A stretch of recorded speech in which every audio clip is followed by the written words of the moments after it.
بسم اللہ الرحمن الرحیم۔ السلام علیکم، آپ دیکھ رہے ہیں الف نیوز اور میں ہوں آپ کے ساتھ ماجد علی۔ شامل کرتے ہیں پاکستان اور دنیا بھر سے ون لائن ہیڈ لائنز۔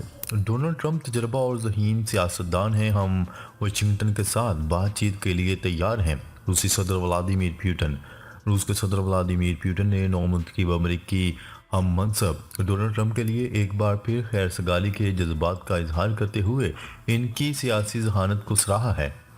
عالمی خبررساں ادارے کی رپورٹ کے مطابق روسی صدر ولادیمیر پیوٹن کے حوالے سے بات سامنے آئی ہے کہ امریکہ کے نو منتخب صدر ڈونلڈ ٹرمپ ایک تجربہ کار اور ذہین سیاستدان ہیں جو مسائل کا حل تلاش کرنے کی صلاحیت رکھتے ہیں۔ ایجنسی نے پیوٹن کے حوالے سے کہا کہ روس امریکہ کے ساتھ بات چیت کے لیے تیار ہے۔ روسی صدر نے مزید کہا کہ مجھے یقین ہے کہ صدر جو بائیڈن کی انتظامیہ روس کے ساتھ ڈونلڈ ٹرمپ کے لیے مشکلات پیدا کرنے کی کوشش کر رہی ہیں۔ غزہ میں فائر بندی ممکن لیکن جنگ کے خاتمے پر آمادہ نہیں، نیتن یاہو نے بڑا بیان جاری کر دیا۔ اسرائیلی وزیر اعظم نیتن یاہو کا کہنا ہے کہ وہ فائر بندی پر آمادہ ہو سکتے ہیں، جنگ کے خاتمے پر نہیں۔ عرب میڈیا کے مطابق غزہ کی پٹی کے حوالے سے اہم پیش رفت میں نیتن یاہو کا کہنا تھا کہ میں سمجھتا ہوں کہ حالات میں بہتری کی سمت بڑی تبدیلی آئی ہے۔ اب میں یہ صرف نظریے کے طور پر نہیں کہہ رہا بلکہ اس کی بنیاد کئی وجوہات کا مجموعہ ہے، جس میں یحییٰ السنوار کا خاتمہ بھی شامل ہے۔ اسرائیلی وزیر اعظم کا کہنا تھا کہ میں غزہ میں فائر بندی کے حق میں ہوں لیکن اس کا مطلب جنگ کا خاتمہ نہیں۔ میں اس کے لیے ابھی تیار نہیں ہوں کیونکہ ہمیں حماس کا خاتمہ کرنا ضروری ہے۔ ایران کا اسرائیل پر حملے سے متعلق بڑا بیان۔ ایران کے وزیر خارجہ عباس اراغچی کا کہنا ہے کہ ایران 26 اکتوبر کو ایران پر اسرائیل کے حملے کا جواب دینے کا حق محفوظ رکھتا ہے۔ غیر ملکی ذرائع ابلاغ کی رپورٹ کے مطابق ایرانی وزیر خارجہ نے پرتگال میں میڈیا سے گفتگو کرتے ہوئے کہا کہ وہ اقوام متحدہ کے اتحاد برائے تہذیبوں کے 10ویں عالمی فورم میں شرکت کر رہے ہیں۔ عباس اراغچی کا کہنا تھا کہ ایران کو گزشتہ ماہ اسرائیل کے فضائی حملوں کے خلاف جوابی کارروائی کا حق حاصل ہے، لیکن وہ لبنان میں جنگ بندی کے معاہدے جیسے خطے میں ہونے والی دیگر پیش رفتوں کا بھی جائزہ لے رہا ہے۔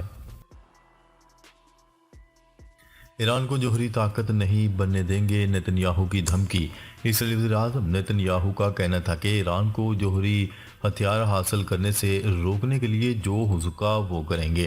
غیر ملکی میڈیا کی رپورٹ کے مطابق اسرائیلی وزیر اعظم نیتن یاہو کا کہنا تھا کہ ایران کو جوہری طاقت بننے سے روکنے کے لیے ہر ممکن کوشش کروں گا، وہ تمام وسائل استعمال کروں گا جو کیے جا سکتے ہیں کہ ایران جوہری طاقت نہ بنے۔ ان کا کہنا تھا کہ حزب اللہ نے جنگ بندی کی خلاف ورزی کی تو شدید جنگ شروع کر دی جائے گی۔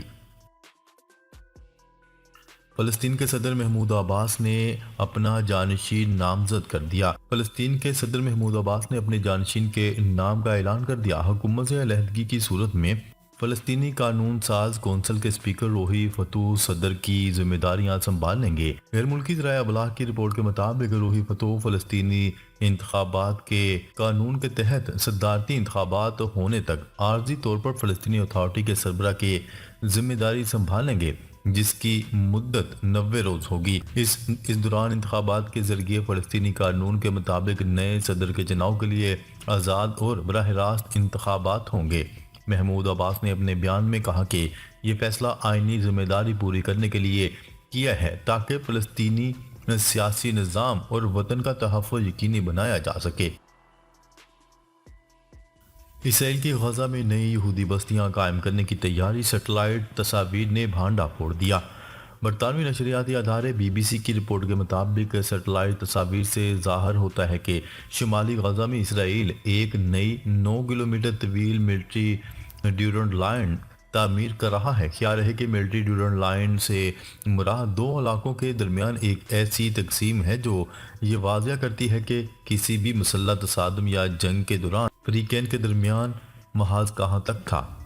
اس حوالے سے سامنے آنے والی سیٹلائٹ تصاویر سے ظاہر ہوتا ہے کہ اسرائیل کی جانب سے بحیرہ روم اور اسرائیل کی سرحد کے درمیان موجود سینکڑوں عمارتوں کو منہدم کیا جا چکا ہے۔ ان عمارتوں میں سے بیشتر کو دھماکہ خیز مواد کی مدد سے زمین بوس کیا گیا۔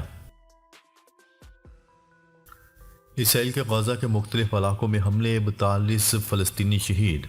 عرب میڈیا کی رپورٹ کے مطابق اسرائیلی جنگی طیاروں اور ٹینکوں نے غزہ کے شمال اور جنوبی علاقوں میں حملے کیے۔ حملوں میں خواتین اور بچوں سمیت 42 فلسطینی شہید اور متعدد زخمی ہو گئے۔ شہادتوں میں اضافے کا خدشہ ہے۔ دوسری جانب اقوام متحدہ نے غزہ میں قحط کا خدشہ ظاہر کرتے ہوئے کہا ہے کہ غزہ میں محصور 20 لاکھ افراد کے پاس کھانے پینے کی اشیاء ختم ہو رہی ہیں اور پینے کا صاف پانی بھی میسر نہیں۔ قحط کے باعث مزید اموات کا خطرہ ہے۔ نون لیگ نے پی ٹی آئی پر پابندی کی قرارداد پنجاب اسمبلی میں پیش کر دی۔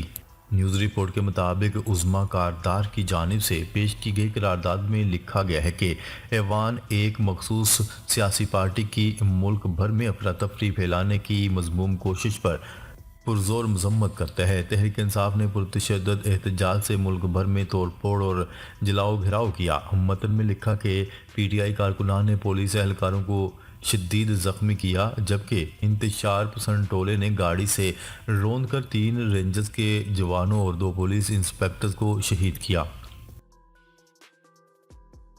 یوکرین کو ایٹمی ہتھیاروں سے مسلح کرنے کی کوشش پر پیوٹن نے دھمکی دے دی۔ روسی صدر ولادیمیر پیوٹن نے یوکرین کو ایٹمی ہتھیاروں سے مسلح کرنے کی کوشش پر دھمکی دی ہے۔ غیر ملکی خبرساز ادارے کی رپورٹ کے مطابق روسی صدر کا کہنا تھا کہ جس ملک کے ساتھ ہم جنگ میں ہیں، اگر وہ جوہری طاقت بن جاتا ہے تو ہم اس صورت میں اپنے تمام تر فوجی وسائل استعمال کریں گے۔ انہوں نے زور دیتے ہوئے کہا کہ تباہی کی تمام تر ذرائع روس کے لیے دستیاب ہیں اور ہم ان کی ہر حرکت پر نظر رکھیں گے۔ پیوٹن کا کہنا تھا کہ اگر سرکاری طور پر کوئی کسی چیز کو منتقل کرتا ہے تو اس کا مطلب ان تمام عدم پھیلاؤ کے وعدوں کی خلاف ورزی ہوگی جو انہوں نے کیے ہیں۔ پی ٹی آئی احتجاج، وفاقی پولیس کے 33 کروڑ سے زائد اخراجات۔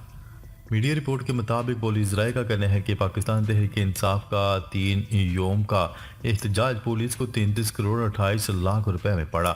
اسلام آباد کو 24 مختلف مقامات سے سیل کرنے کے لیے 800 سے زائد کنٹینرز لگائے گئے۔ اسلام آباد پولیس کے کنٹینرز کی مد میں 7 کروڑ 28 لاکھ خرچ ہوئے۔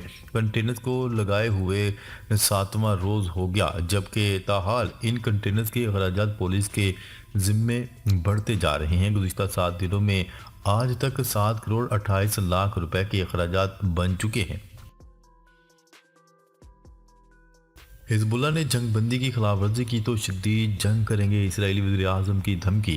اسرائیلی وزیر اعظم نیتن یاہو کا کہنا ہے کہ غزہ میں جنگ بندی کے لیے تیار ہیں، لیکن جنگ ختم نہیں ہوگی، حماس سے جنگ جاری رہے گی۔ انہوں نے کہا کہ یرغمالیوں کی رہائی ممکن بنانے کے لیے جنوبی غزہ میں جنگ بندی کے لیے تیار ہیں۔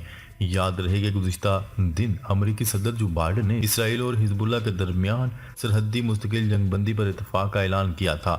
امریکی صدر کا کہنا تھا کہ جنگ بندی کا معاہدہ خوش آئند ہے۔ چین میں دنیا کا سب سے بڑا سونے کا ذخیرہ دریافت۔ غیر ملکی خبرساز ادارے کی رپورٹ کے مطابق چین کے صوبے ہینان میں ایک اندازے کے مطابق 1000 میٹرک ٹن اعلیٰ معیار کا سونا موجود ہے۔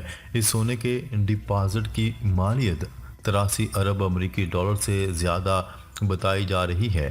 ابتدائی تحقیقات سے 2 کلومیٹر کی گہرائی میں تقریباً 300 میٹرک ٹن سونے کا پتہ چلا ہے۔ زیادہ گہرائی میں مزید سونے کے ذخائر ہونے کا اندازہ لگایا گیا ہے۔ سندھ میں تیل و گیس کا بڑا ذخیرہ دریافت۔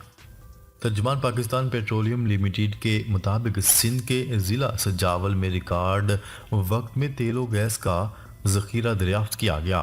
کنویں سے 1 crore 24 lakh standard cubic feet gas یومیہ نکلے گی۔ ترجمان پی پی ایل کے مطابق کنویں سے یومیہ 196 بیرل خام تیل بھی حاصل ہوگا۔ اس دریافت میں پی پی ایل کا حصہ 63%، جبکہ ماڑی پیٹرولیم کا حصہ 32% ہے۔ کنویں میں سندھ اور وفاقی حکومت بھی 2.5% کی حصے دار ہیں۔ مغرب نے پھر پابندیاں لگائی تو ایٹمی ہتھیاروں کے حصول کی کوشش کریں گے، ایران نے خبردار کر دیا۔ ایران نے خبردار کرتے ہوئے کہا ہے کہ مغربی ممالک کی جانب سے دوبارہ پابندیاں عائد کی گئیں تو وہ بھی ایٹمی ہتھیاروں کے حصول کی کوشش کرے گا۔ یہ بات ایران کے وزیر خارجہ عباس اراغچی نے برطانوی اخبار کو دیے گئے ایک انٹرویو میں کہی۔ ان کا کہنا تھا کہ ایسی صورت میں ایران بھی مزید ایٹمی ہتھیاروں کے حصول کے لیے خود پر لگائی گئی پابندیاں ختم کر دے گا۔ چیمپئنز ٹرافی پر آئی سی سی بورڈ میٹنگ، پاکستان ڈٹ گیا۔ چیمپئن ٹرافی پر آئی سی سی بورڈ میٹنگ میں پاکستان کرکٹ بورڈ ڈٹ گیا۔ ذرائع کا کہنا ہے کہ آئی سی سی بورڈ میٹنگ 15 سے 10 منٹ تک جاری رہی۔ آئی سی سی بورڈ میٹنگ میں تمام بورڈ ممبران نے شرکت کی۔